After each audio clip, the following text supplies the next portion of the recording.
Mi nombre es José Antonio Besada, yo soy socio del área de competencia del estudio Muñiz. En principio quería agradecer a la revista Advocatus por la oportunidad de hacer esta presentación, de compartir con los alumnos. Bueno, sin más preámbulo, el tema que voy a desarrollar son los requisitos previos, requisitos para el control previo y para el control posterior en el marco de la ley de control de concentraciones empresariales.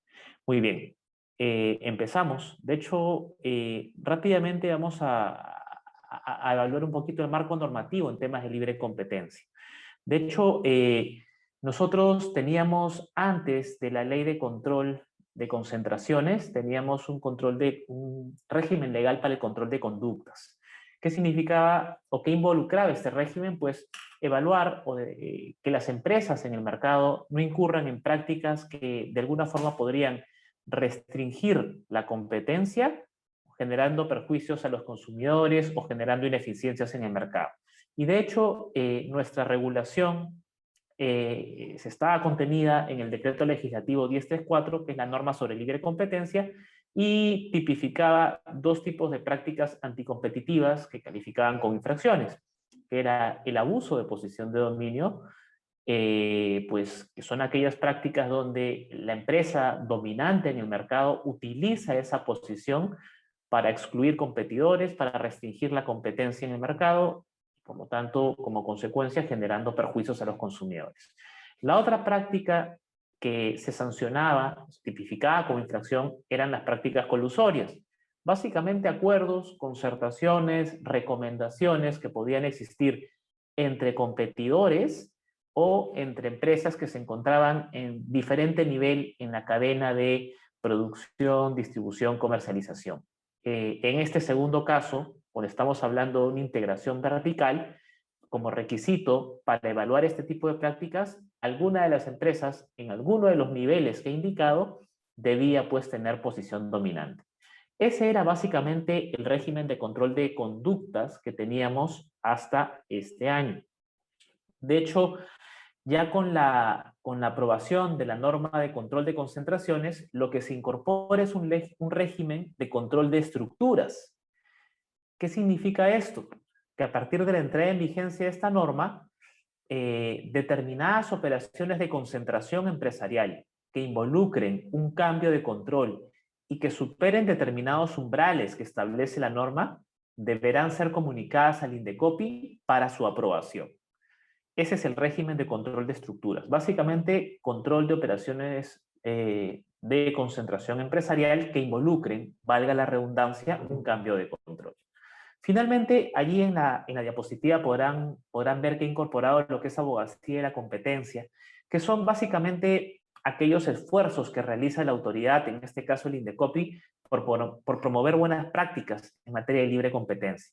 Y allí, por ejemplo, ustedes podrán ver que el INDECOPI, a través de la Secretaría Técnica y la Comisión de Libre Competencia, ha desarrollado pues, manuales, por ejemplo, para reglas de conducta a tener en cuenta cuando las empresas participen en el marco de un gremio, ¿no? Ustedes saben, cuando hay gremios sectoriales, en esos gremios se reúnen las empresas.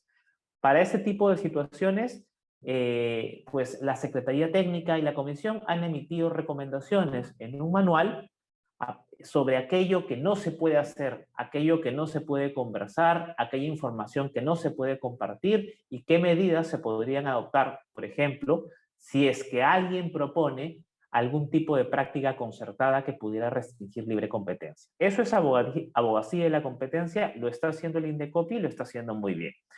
Muy bien, pero en este caso lo que nos toca es analizar el régimen de control de estructuras, la ley de concentración, la ley de control previo de operaciones de concentración, que entró en vigencia el 14 de junio del presente año. Ya tenemos actualmente un control de estructuras. Muy bien. De hecho, antes de entrar a evaluar los requisitos que incorpora esta norma, siempre es importante conocer aquellas etapas previas a la notificación al INDECOPI. ¿Qué es lo que ocurre en el ámbito empresarial? ¿Cómo es que se decide finalmente pues, ejecutar o realizar una operación de concentración empresarial? Y para eso La gran pregunta es, ¿para qué? ¿Para qué me voy a concentrar? ¿Para qué voy a adquirir control sobre un competidor? ¿Para qué quiero comprar una empresa? ¿Para qué quiero controlar sus activos productivos? Y hay una serie de razones que vamos a explicar rápidamente. Por ejemplo, una empresa quiere reforzar su posición de mercado y decide tomar control de un competidor, adquiriendo acciones o participaciones que le permitan, pues, tomar control de esta empresa competidora. De hecho, es una razón y muchas veces una concentración empresarial tiene esa finalidad. Actual, por ejemplo, en el caso de la cerveza, ¿no? Nosotros, si ustedes se remontan hace, pues, más de 20 o 30 años, teníamos un mercado donde habían empresas que competían. Por un lado teníamos a Bacus, que tenía Cusqueña, luego eh, Pilsen, luego incorpora al otro a Cervecerías del Sur, y al final tenemos una empresa que agrupa todas las marcas. De hecho, obviamente ahí lo que se busca era reforzar posición de mercado en diferentes segmentos. Ese tipo de operaciones, obviamente, cuando tenemos esa finalidad estratégica, hay que tener en cuenta que una operación que busque tener poder de mercado es muy probable que pase por un proceso de control previo del Indecopi, y es muy probable también que pueda presentar problemas para su aprobación. ¿Qué significa eso? Que eventualmente, si es que se aprueba la operación, el Indecopi podría establecer condiciones de conducta o estructurales. Y eso hay que tenerlo en cuenta, porque si finalmente yo digo, quiero comprar a los competidores para ser la única, pues la respuesta va a ser, oye, ten cuidado, porque esa operación de pronto el Indecopi no la va a aprobar, salvo que acredites que haya algún tipo de eficiencia que supere los costos o la restricción o limitación en la competencia. Entonces, por eso es importante la pregunta ¿para qué?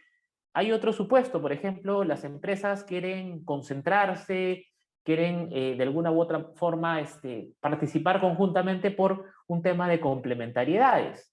Finalmente, las complementariedades generan ineficiencias. Imaginemos una empresa productora que lo que quiere en realidad es expandirse al mercado de distribución, que le va a permitir distribuir sus productos a través de una cadena propia de manera más eficiente. Esa complementariedad podría ser una justificación y evaluada en el mercado podría eventualmente ser favorable o generar algún tipo de eficiencia, reducción de costos que sería viable y eventualmente pues, podría ser aprobada sin ningún problema, ¿no? Otro ejemplo es una adquisición o toma de control para diversificar riesgos, ¿no? Yo soy una empresa que me dedico a un sector específico, construcción, pero viendo pues el sector que no está avanzando muy bien, decido diversificar mis inversiones a un sector distinto, ¿no? Esa es una razón válida también que hay que tener en cuenta. Otras empresas deciden pues fusionarse o desarrollar una empresa conjunta por un tipo de beneficios tributarios, ¿no? También sería una razón. O incluso razones geopolíticas. Razones geopolíticas, y aquí pongo un ejemplo. Eh, la última gran operación de control previo en el sector eléctrico involucró la compra de Luz del Sur. ¿Sí? Es un proceso donde participamos como estudio. De hecho, lo que básicamente era una compra de un grupo económico chino sobre las acciones que permitían tener el control de Luz del Sur. Y estudiando un poco cómo funciona el esquema de adquisiciones del gobierno chino a nivel internacional, pues hemos visto que en algunos casos son adquisiciones de tipo geopolítico, ¿no? En aquellos países donde tienen inversión en recursos naturales, por ejemplo minería, pues también incorporan a su grupo de empresas, al grupo de empresas bajo control chino, aquellas otras empresas que generan el, la energía, por ejemplo, en el caso para poder dotar de energía a las empresas del sector minero. Entonces, en caso puntual de Luz del Sur, a través de la adquisición de Luz del Sur, lo que se busca, imaginamos, así como ha ocurrido en otros países, es poder tener el control también de la energía que permita pues, que las empresas del grupo puedan desarrollarse de manera adecuada, ¿no? Son diferentes razones, todas ellas válidas, pero sí, en algunos casos hay que evaluar si es que la razón de fondo eventualmente podría generar dificultades en un proceso de aprobación, en un proceso de control previo ante el INDECOPI, ¿no? Muy bien. Pero luego de definir la estrategia, que es el para qué, lo que hay que ver ahora es identificar el target, ¿no? Tengo que identificar qué tipo de empresa quiero adquirir, tengo que identificar cuál va a ser, en qué estanco de la cadena se encuentra la empresa. Porque si finalmente quiero adquirir acciones o participación sobre un competidor, lo que va a hacer es una integración horizontal, ¿no? Y cuando son integraciones horizontales, habrá que evaluar si es que se genera algún tipo de posición de dominio que pueda afectar la competencia. Otro tipo de adquisiciones podrían involucrar integraciones verticales, como el ejemplo que les mencioné, donde un productor decide tomar control sobre un distribuidor para integrar la cadena productiva. Esa es una integración vertical. U otra podría ser integración de conglomerado, ¿no? Cuando adquiere una empresa de un sector distinto al sector en el que yo participo. Muy bien, luego de que identifico el target, identifico dónde está ubicado el target, el entorno del target, se tiene que evaluar también los grupos de interés, es decir, los stakeholders, ¿no? Imagínense que una empresa quiere tomar control, tomar control eh, de otra empresa que está en el sector retail, específicamente alimentos de primera necesidad. Si estamos en una operación de concentración en un sector de productos, alimentos de primera necesidad, ¿cuáles son los grupos de interés? Bueno, los grupos de interés normalmente son los accionistas de la empresa, normalmente son los clientes de la empresa, pero también son los consumidores. Entonces, si estamos ante una operación de concentración empresarial que va a involucrar a dos empresas competidoras, tenemos que tener en cuenta que en el proceso de notificación al INDECOPI podrían aparecer opositores. Y es muy probable que las asociaciones o sectores en defensa del consumidor puedan intentar de manera política o pública oponerse a una operación que eventualmente podría tener alguna incidencia en el precio de los productos de primera necesidad al público, ¿no? Entonces, es importante identificar los grupos de interés que van a estar en torno a la operación. Imagínense que sea una operación respecto de empresas que están en sectores regulados. Allí también hay que tener en cuenta pues el regulador, que eventualmente podría emitir una opinión también, pues, ¿no? Entonces, son elementos que uno tiene que evaluar en el proceso previo a la toma de decisión. Muy bien, entonces ya tenemos el para qué, ya identificamos el target y luego definimos cuál es el plan de adquisición, ¿no? El plan de adquisición que involucra ya las negociaciones, la carta de intención, un poco la valorización de la empresa. El que va a comprar o el que va a adquirir o tomar control lo que hace es valorizar la empresa primero en base a información pública, ¿no? Y a partir de eso, luego de que hay carta de intención, lo que se inicia es el due diligence. Y ustedes como abogados, me imagino, ya sea del sector corporativo, competencia o de cualquier sector, eventualmente van a participar, si se dedican al sector privado, a la práctica en un estudio, por ejemplo, en un due diligence. ¿Qué es el due diligence? Pues lo que ocurre en este caso es que la empresa que va a comprar lo que hace es una radiografía del target, ¿no? Y para eso, en esa radiografía, se van a evaluar diferentes aspectos. El aspecto laboral, tributario, procesal, corporativo, contratos, para ver pues si la empresa tiene algún tipo de contingencia que podría afectar la operación. Pero lo importante también es que este due diligence ya se hace una evaluación regulatoria vinculada al tema de control previo. Es decir, en este due diligence ya lo que hay es un análisis económico-legal para poder determinar finalmente si es que la operación de concentración podría tener problemas en un proceso de evaluación previa ante el INDECOPI o si es que va a pasar sin ningún problema o en todo caso si es que va a ser aprobada pero con condiciones. ¿Sí? Eso es muy importante porque esa decisión me va a permitir ir hacia adelante. Si en el due diligence se determina que la operación, debido a que genere ineficiencias, debido a que genere una alta concentración del mercado, no va a poder ser aprobada, pues esa operación no podría realizarse. Y sería pues una pérdida de tiempo y dinero tener que pasar por un proceso de control previo ante el INDECOPI para que al final me diga no va. Entonces, esta etapa previa es muy importante y en toda esta etapa previa participan los abogados, no solo de competencia, sino pues corporativos, laborales, tributarios, financieros, para que la operación esté lista para poder notificarla al INDECOPI. Muy bien.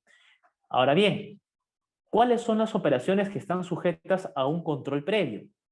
Y ahí vamos a ver algunos ejemplos. Son operaciones de concentración, fusiones, por ejemplo, que podrían ser fusión por absorción, podrían ser también empresas en común o contratos asociativos. Ahí les pongo un ejemplo. Imagínense que dos empresas deciden conformar una empresa en común donde van a tener control conjunto para desarrollar una línea de negocio. Esta empresa obviamente tendría que ser autónoma y eventualmente involucraría pues una operación de concentración que lo que está generando es que dos potenciales competidores se unan para actuar como uno y eventualmente tendría que pasar por un proceso de control previo. También está la típica adquisición de derechos, ¿no? Compro acciones en un competidor que me permiten tomar control. Ese es el típico ejemplo. También podrían ser adquisición de participaciones. Y el otro supuesto de operaciones de concentración son las que involucran la adquisición de activos productivos, ¿no? Comprar, por ejemplo, que activos productivos pueden ser tangibles o intangibles, ¿no? Una marca, adquirir una patente, adquirir el derecho de explotación o concesión, adquirir una planta de producción. Eso es la adquisición de un activo productivo y eventualmente, si se superan los umbrales, también tendremos que pasar por un proceso de control previo. Muy bien, hay operaciones que no van a pasar por el control previo. De hecho, es bastante razonable que no pasen porque no involucran un cambio de control. Por ejemplo, operaciones entre empresas que forman parte de un mismo grupo económico. Antes tienen un grupo, son empresas que finalmente responden a una decisión, a una sola decisión, porque tienen un mismo control. Si es que la operación no involucra el cambio de control, ese tipo de operaciones no van a pasar por un proceso de control previo. Hay operaciones de concentración que no van a tener efectos en el país y tampoco van a pasar por un proceso de control previo. O hay operaciones de concentración temporales, por mandato temporal, ¿no? Por ejemplo, en el marco de un proceso de reestructuración. Tampoco van a pasar por un control previo, o también aquellas adquisiciones temporales para una posterior reventa, ¿no? Esto normalmente ocurre en el mercado financiero o el mercado de valores, son supuestos regulados y al no ser permanentes, entonces no van a pasar por un proceso de control previo ante el INDECOPI. Muy bien. De hecho, las operaciones de fusión, que son estas que había mencionado, deben involucrar un cambio de control, ya sea con base a propiedad o uso de todo o parte de activos o a través de derechos o contratos que permitan influir sobre la composición o decisiones de los órganos de una empresa. De hecho, ese cambio de control tiene que ser sobre la posibilidad de definir las condiciones de mercado, por ejemplo. Eso es importante para que exista un cambio de control. Entonces, primer requisito, una operación de concentración, como las que hemos mencionado, que involucre un cambio de control. Ya sabemos lo que es cambio de control y que simultáneamente supere los siguientes umbrales. Y esto lo vamos a pasar rápido, de hecho me imagino que en algunas otras presentaciones lo desarrollarán más a fondo. Hay un umbral conjunto y hay un umbral individual. Cuando hablamos del umbral conjunto, nos referimos a que las ventas o ingresos brutos anuales en el país de las empresas involucradas en la operación de concentración o sus grupos económicos tiene que superar las 118.000 UITs, que es aproximadamente 140 millones de dólares. Ese es el umbral conjunto. Y tenemos un umbral individual que establece que al menos dos empresas involucradas en la operación de concentración deben tener ventas o ingresos brutos anuales en el país de al menos 21 millones de dólares aproximadamente. Entonces, se tienen que superar los dos umbrales. La primera es la suma de ingresos brutos, ventas brutas de todas las empresas o sus grupos económicos involucrados, y en el segundo caso es que al menos dos superen en ventas o ingresos brutos los 21 millones de dólares. Si se cumplen los dos umbrales, entonces la operación va a tener que pasar por el procedimiento de control previo ante el INDECOPI. De hecho, acá les he hablado de suma de ventas o ingresos brutos, pero para estos umbrales también se considera, y es la segunda posibilidad, el valor de los activos, porque la norma dice suma de venta o ingresos brutos o valor de activos. Es decir, pero se tienen que considerar por separado. Y cuando hablamos de activos, al valor de activos se considera el valor contable. Y cuando se hace el cálculo, no se puede mezclar los criterios. O considero ingresos brutos de todas las empresas, o considero ventas brutas de todas las empresas, o considero activos, el valor contable de activos de todas las empresas. No puedo mezclar, ¿sí? Y si, por ejemplo, ocurriera que no supero los umbrales por ingresos brutos, y si lo supero por activos productivos, entonces la operación tiene que pasar por un proceso de control previo. Muy bien, rápidamente, y esto es un poco más de matemáticas, ¿qué factores se suman? Y ahí hemos puesto 3 ejemplos. Si estamos hablando de una fusión entre empresas, lo que se va a considerar es la venta o ingreso bruto anual o valor contable de activos de los agentes económicos y sus grupos económicos, de todos los que participan en la operación. Si se fusiona la empresa A a la empresa B, se considerará pues de ambas empresas. Si por ejemplo es adquisición de derechos, es decir, la empresa A adquiere acciones que le permiten tomar control sobre la empresa B. En este caso, ¿cómo se calculan los umbrales? Pues se considerarán las ventas o ingresos brutos anuales o valor contable de activos del adquirente o su grupo económico, y del adquirido y de los agentes sobre los cuales este último tiene control, es decir, control hacia abajo. El tercer supuesto es cuando adquiero activos productivos operativos. En estos casos, lo que se considerará para determinar si superamos los umbrales es la venta o ingreso bruto o valor contable de los activos del agente adquirente y su grupo económico, y las ventas o ingresos brutos que hayan sido generadas por los activos productivos operativos que vayan a ser adquiridos, o su valor contable. Vamos a ver algunos ejemplos para mostrar esto de manera un poco más clara. Este es el ejemplo 1. Es un supuesto donde se crea una nueva empresa. Es decir, la empresa A y la empresa C van a crear la empresa B. Entonces, cómo se determina o cómo se establece si se van a superar o no el umbral conjunto y el umbral individual? Pues primero, para el umbral conjunto, habrá que ver si la suma de los ingresos brutos de la empresa A y su grupo económico y de la empresa C y su grupo económico superan el límite de los 140 millones de dólares. Y en este caso, si sumamos por ingresos brutos, vemos que el grupo económico de la empresa A sí supera el umbral individual, que es de 21 millones de dólares, porque la suma de los ingresos brutos de la empresa A y la empresa X, que es su grupo económico, son 110 millones de soles, que es mayor a 21 millones de dólares. Pero en el caso del grupo económico de la empresa C, si sumamos por ingresos brutos, vemos que llega a 75 millones de soles, que no supera los 21 millones de dólares. Entonces, por ingresos brutos, la operación no supera el umbral individual para el caso de la empresa C, y tampoco supera el umbral conjunto. porque sumados los ingresos brutos de todas las empresas que están ahí, no se superan los 140 millones de dólares.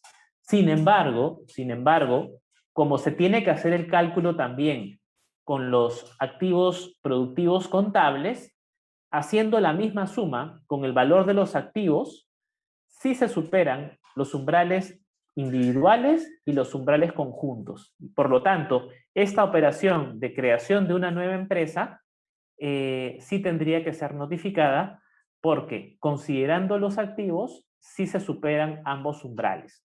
¿Sí? Muy bien. Veamos el siguiente ejemplo. En este caso, estamos ante una adquisición de acciones.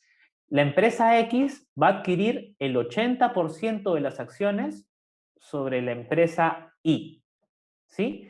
En este caso, si regresamos un poquito a las diapositivas donde explicamos cómo se suman los ingresos brutos, decíamos que cuando se adquieren derechos o acciones, lo que se considera son las ventas o ingresos brutos anuales o valor contable del adquirente y su grupo. Entonces hay que considerar ventas o ingresos o valor contable de activos del adquirente y su grupo y del adquirido y las empresas que estén bajo el control del adquirido. Entonces regresamos al ejemplo.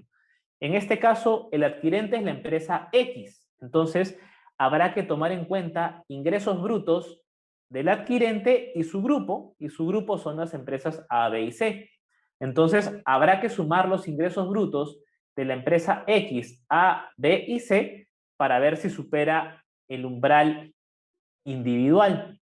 Y en el caso de la empresa X, sí lo supera.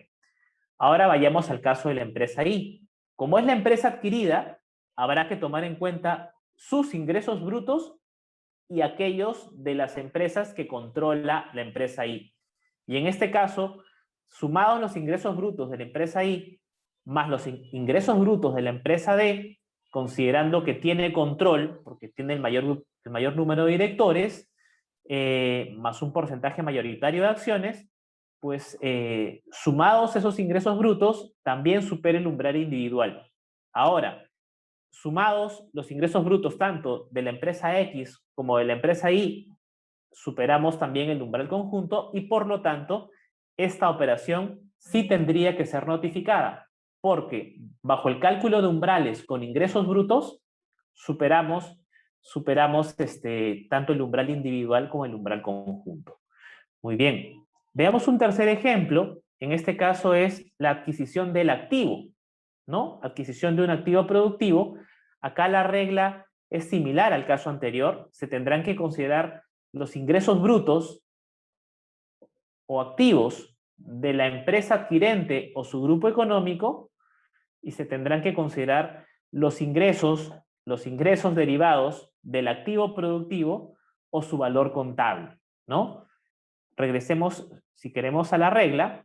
En el supuesto 3, adquisición del control de activos, que es lo que dice la regla, las ventas o ingresos brutos o el valor contable de los activos del agente adquirente y de su grupo económico y aquellas ventas o ingresos brutos que hayan sido generados por los activos productivos, operativos, adquiridos o su valor contable.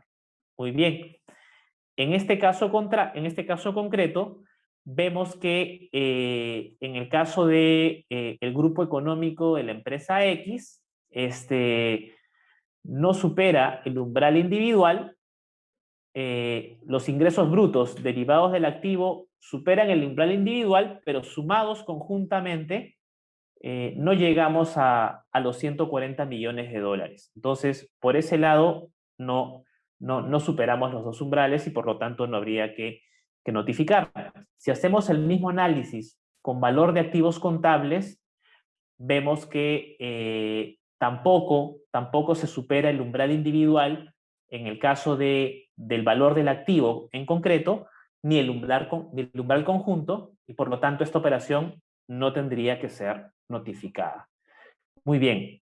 De hecho, estas son las reglas. Estos tres ejemplos pues permiten ilustrar un poco los supuestos que establece la norma de operaciones de concentración que involucren un cambio de control. De hecho, también hay que considerar que hay una regla antielusión, porque a veces uno podría decir, bueno, pero en todo caso, si la operación completa supera los umbrales, mejor voy realizando operaciones menores hasta lograr el mismo objetivo, de tal forma que las operaciones menores no superen los umbrales. Y acá lo que la norma dice para evitar este tipo de acciones antielusión, que nos parece correcto, es que considera como única operación de concentración empresarial el conjunto de actos u operaciones realizadas entre los mismos agentes económicos en el plazo de 2 años, debiendo notificarse la operación de concentración antes de ejecutarse la última transacción. Es decir, incorpora aquellas operaciones que se hayan realizado en los últimos 2 años antes de la comunicación al Indecopi. Entonces, de esta forma, se logra evitar esa regla, esta regla o este criterio anti-ilusión, virtud de la cual las empresas buscaban partir las operaciones de concentración para no superar umbrales, pero en el fondo la conclusión iba a ser la misma. Muy bien. Vamos a explicar ahora rápidamente cuáles son los requisitos para la solicitud de procedimiento ordinario y de procedimiento simplificado, que son los procedimientos de control previo ante el Indecopi. De hecho, si cuando iniciamos la presentación explicábamos un poquito para qué es la operación, ¿no? Definir la estrategia, evaluar previamente si es que la operación podría tener algún tipo de contingencia. Eso que es tan importante de manera previa es parte de lo que el Indecopi te pide al presentar tu solicitud.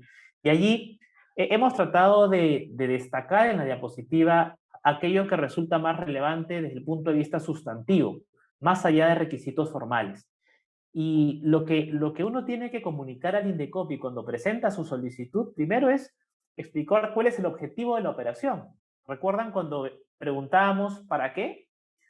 De hecho, el objetivo podría ser complementariedades, beneficios tributarios, pero si, por ejemplo, el objetivo es para tener poder de mercado, allí ya tenemos un problema, ¿no? Y habría que sustentar con eficiencias debidamente acreditadas que si bien va a ser el objetivo adquirir poder de mercado, pues eso no va a limitar de manera dramática la competencia, ¿no? Entonces, primero hay que describir el objetivo de la operación.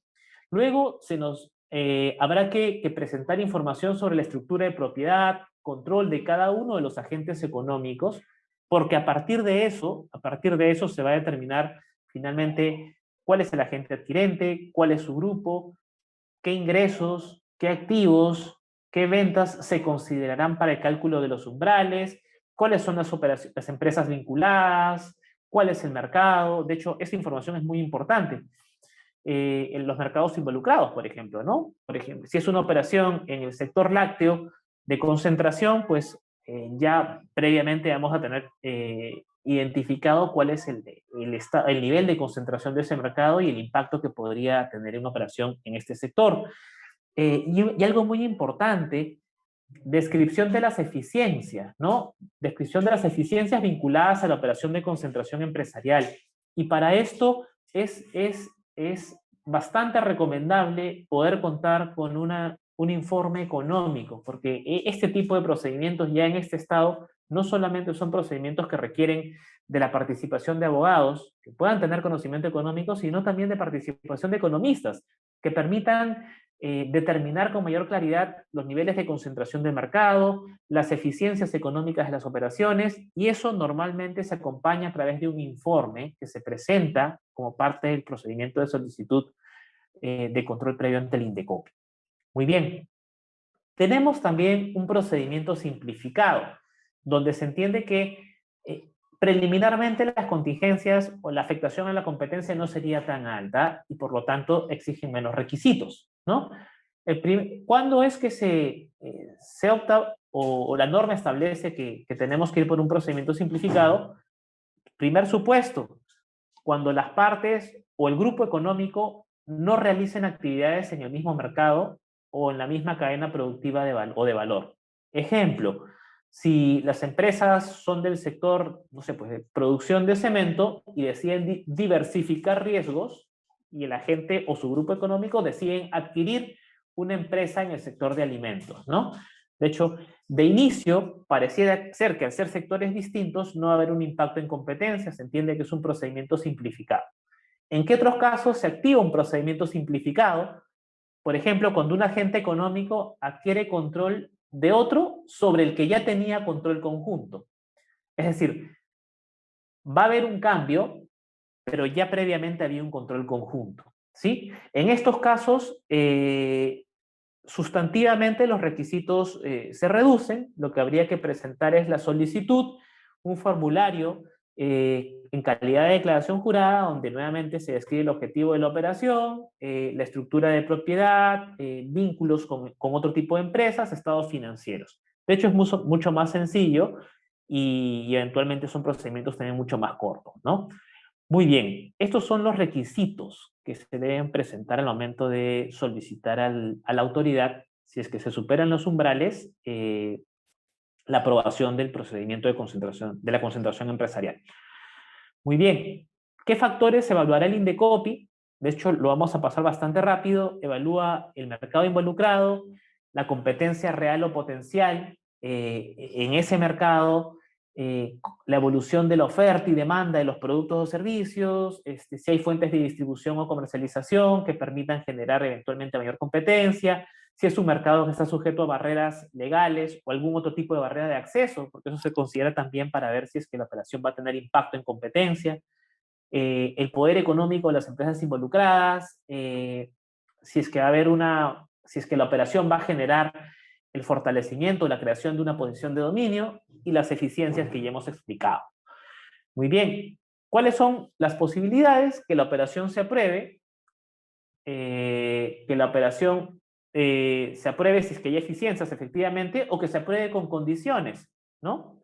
Podría ser que el Indecopi diga, se aprueba la operación, pero a nivel contractual tú no vas a poder, bajo este nuevo esquema de control, tú no vas a poder negarte a contratar con quienes te lo soliciten.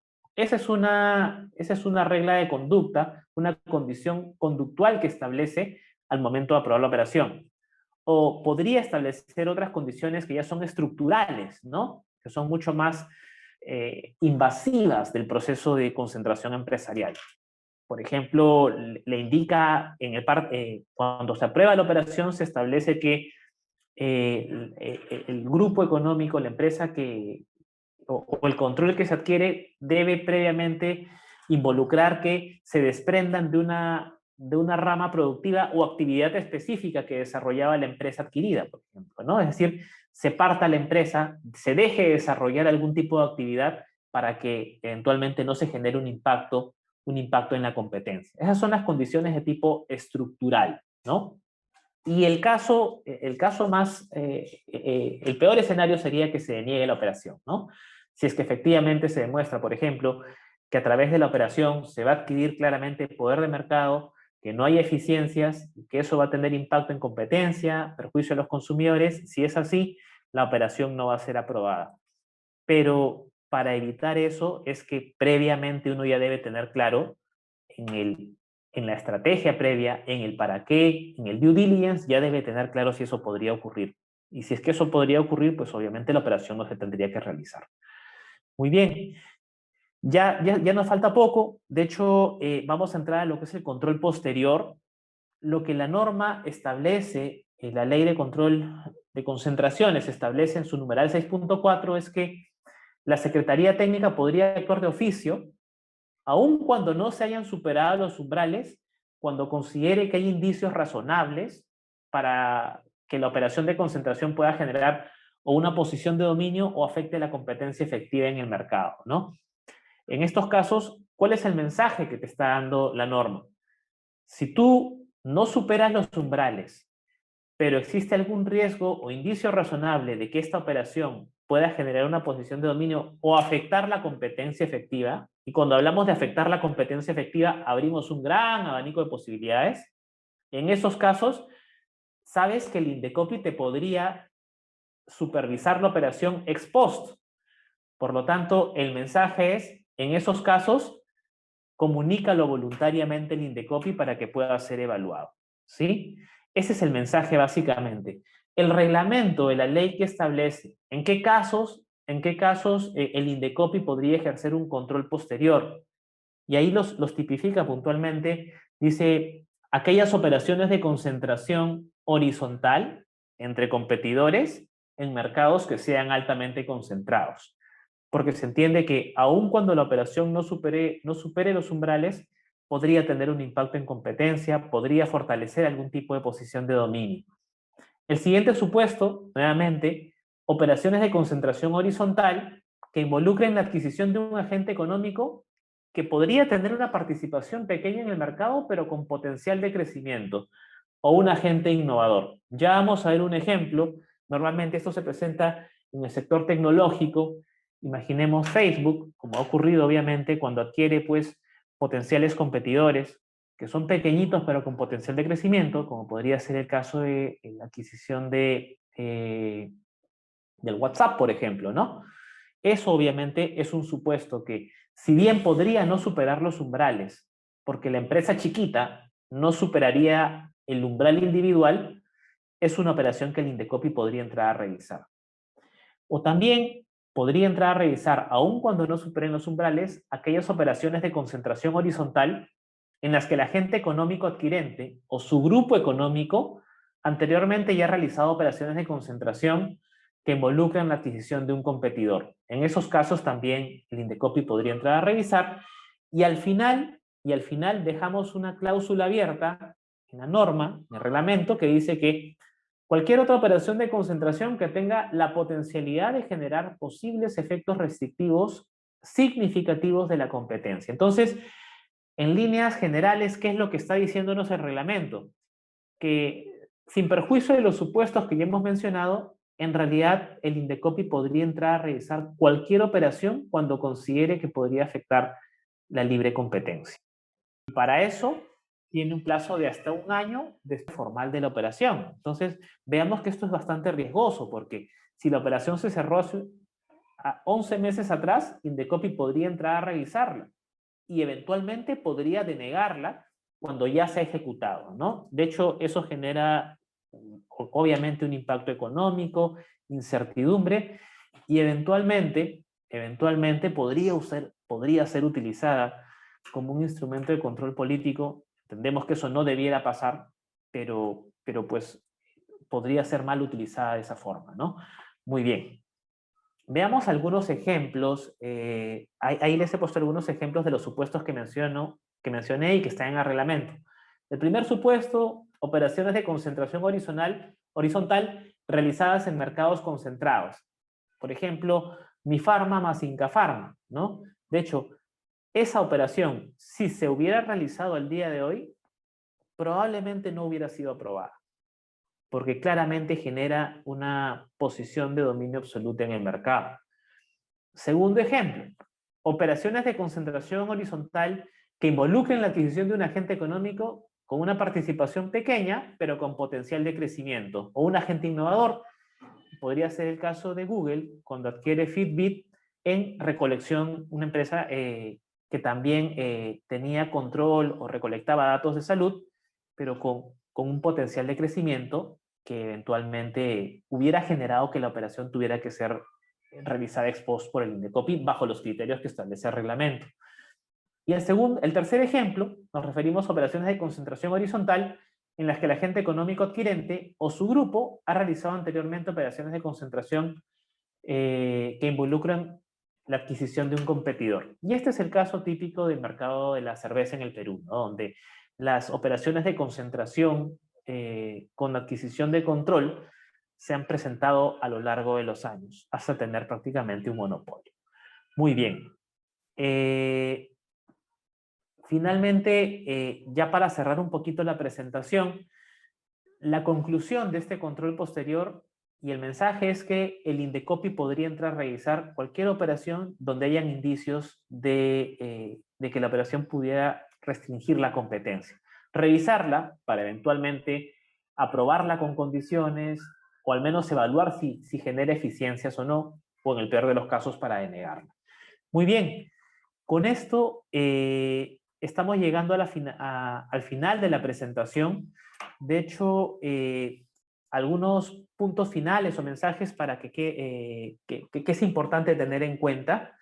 El primero de ellos, y lo hemos mencionado desde el inicio, es importante que en la etapa previa a la notificación uno ya tenga bastante claro si es que esta operación podría tener un impacto en competencia. Porque si no tenemos claridad de eso, al final podríamos estar invirtiendo mucho dinero para que el Indecopi o nos deniegue la operación o nos la apruebe con condiciones que eventualmente harían que pierda cualquier interés el negocio que se buscaba concretar. Eso en primer lugar. En segundo lugar, de hecho, tenemos la norma de control previo aplica a las operaciones de concentración que involucran un cambio de control y que superen los umbrales que ya hemos mencionado. Y en tercer lugar, habría que mencionar que existe un control posterior y que aun cuando no se superen esos umbrales, el Indecopi podría entrar a evaluar ex post, hasta un año después de ejecutada la operación, si es que la misma podría tener efectos en competencia. Y si es así, podría establecer condiciones y eventualmente hasta podría denegar la operación y retrotraer los efectos de la misma. Muy bien, con esto concluimos la presentación.